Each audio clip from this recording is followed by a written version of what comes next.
Hello दोस्तों, आप सभी को जय मसीह की। आप सभी का मैं एक बार फिर से स्वागत करता हूं हमारे यूट्यूब चैनल जीसस सॉन्ग में। आज हम देखेंगे एक कहानी के माध्यम से जो परमेश्वर के संतान और परमेश्वर का जो राजा था, जो परमेश्वर ने उसकी सहायता की थी, दाऊद का गोलियत से लड़ना। यह बाइबल का एक पात्र है जो इसको हम देखेंगे पहला शमूएल 17 का 41 से 54 वचन तक देखेंगे। हम यहाँ पर इस कहानी के पूरे दृष्टांत को देखेंगे। तो हम देखते हैं किस प्रकार से गोलियत राजा जो दाऊद की ओर चलना शुरू किया। और दाऊद एक छोटा सा भेड़ बकरी चराने वाला एक व्यक्ति था, फिर भी उसने एक बड़े 6 फुट के ताकतवर योद्धा को जो गोलियत था उसको हरा दिया। किस प्रकार से परमेश्वर ने दाऊद की सहायता की, इस दृष्टांत में अपन देखेंगे। गोलियत ने दाऊद की ओर चलना शुरू किया। उसकी ढाल उठाने वाला उसके आगे चल रहा था। जब गोलियत बहुत निकट पहुंचा, उसने देखा दाऊद तो केवल एक लड़का था। उसने दाऊद से कहा, वह लाठी किस लिए है? तू क्या सोचता है कि मैं कुत्ता हूँ? गोलियत ने दाऊद से कहा कि तू तो एक छोटा बच्चा है, केवल तू तो अकेला एक लड़का है, और मैं पूरा सेना के साथ में, और मैं एक राजा हूँ, और मैं एक ताकतवर राजा हूँ, और मेरे पास कितनी सेना है, और तू एक अकेला व्यक्ति है। तू केवल एक लड़का है और तेरे हाथ में वह लाठी किसके लिए है? तो दाऊद ने, जो गोलियत ने दाऊद से कहा कि तेरे पास तो एक लाठी है, मेरे पास सेना है, हथियार है, सब कुछ है, ताकत है, सब कुछ है, और तू केवल एक लाठी। उसने दाऊद से कहा, वह लाठी किस लिए है? तू क्या सोचता है कि मैं कुत्ता हूँ? गोलियत ने दाऊद से कहा कि तू अपने आप में क्या सोचता है, मैं कुत्ता हूँ तो तू मुझे हरा देगा। उसने अपने देवताओं के नाम से दाऊद को श्राप दिया। गोलियत ने अपने देवताओं के नाम से दाऊद को श्राप दिया। वह दाऊद पर चिल्लाकर कहने लगा, इधर आ, मैं तेरे शरीर को पक्षियों और जानवरों को खाने के लिए दूंगा। वह दाऊद पर चिल्लाकर बोलता है, इधर आ, मैं तेरे शरीर को पक्षियों और जानवरों को खाने के लिए दूंगा। दाऊद ने उत्तर दिया, तू तो मेरे विरुद्ध तलवार, भाला और सांग लिए हुए आ रहा है, परंतु मैं तेरे विरुद्ध सर्वशक्तिमान प्रभु के नाम से आता हूँ।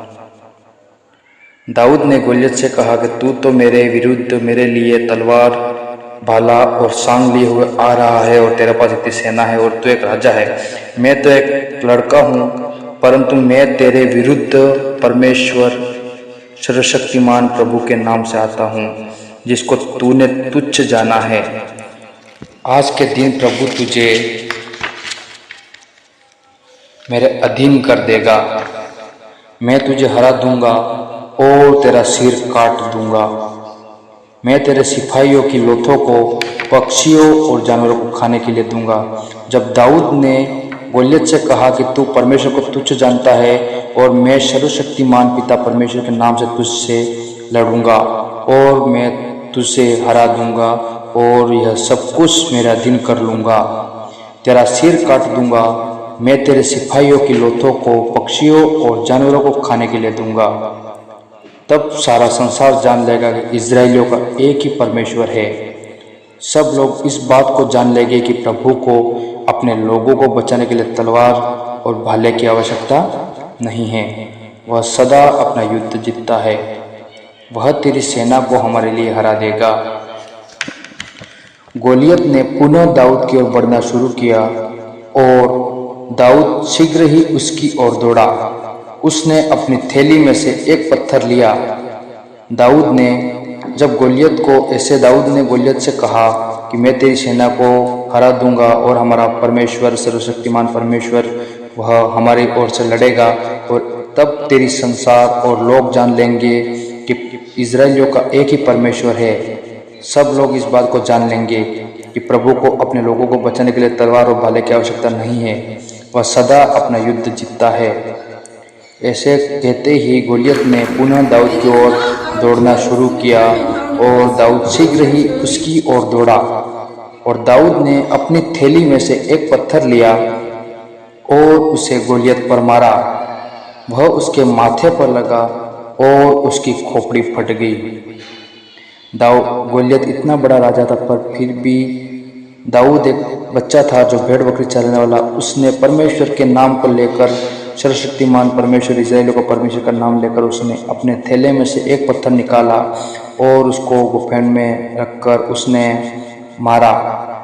तो मारते ही गोलियत के सिर में लगा और उसकी खोपड़ी फट गई। वह सामने की ओर भूमि पर गिर पड़ा। इस प्रकार दाऊद ने गोलियत को केवल एक गुफन और एक पत्थर से हरा दिया और मार दिया। वह उसकी ओर दौड़ा और उसके ऊपर खड़ा हो गया। उसने गोलियत की तलवार खींची और उसका सिर काट दिया। जब फलिस्तीनियों ने देखा कि उसका नायक मर गया, वे भागने लगे। इजरायली सैनिक उनके पीछे चिल्लाते और उन्हें मारते हुए दौड़े। फलिस्ती मार्ग में घायल होकर गिर गए। जब इजरायली फलिस्तियों को खदेड़कर वापस लौटे तो उन्होंने उनकी छावनी को लूट लिया। दाऊद ने गोलियत का सिर लिया और यरूशलेम को ले गया, परंतु उसने गोलियत के हथियार अपने तंबू में रखे। इस दृष्टांत के द्वारा हम समझ सकते हैं कि परमेश्वर की ओर से हम कुछ भी कार्य वो करते हैं तो परमेश्वर के लिए हथियार, तलवार, भाला की आवश्यकता नहीं है। वह हमेशा अपना युद्ध जीतता है। और सर्वशक्ति के नाम, सर्वशक्तिमान पिता परमेश्वर के नाम से हम अगर किसी कार्य को करते हैं तो वह हमें कभी भी असंभव नहीं होने देता है। वह हमें संभव करता है और वह हमें जिताता है। तो दाऊद को आप समझ सकते हैं किस प्रकार से गोलियत एक सर्वशक्तिमान राजा था, फिर भी दाऊद ने उसको हरा दिया क्योंकि वह परमेश्वर की ओर से लड़ रहा था। तो इस कहानी के माध्यम से परमेश्वर सबको आशीष दे। आमीन।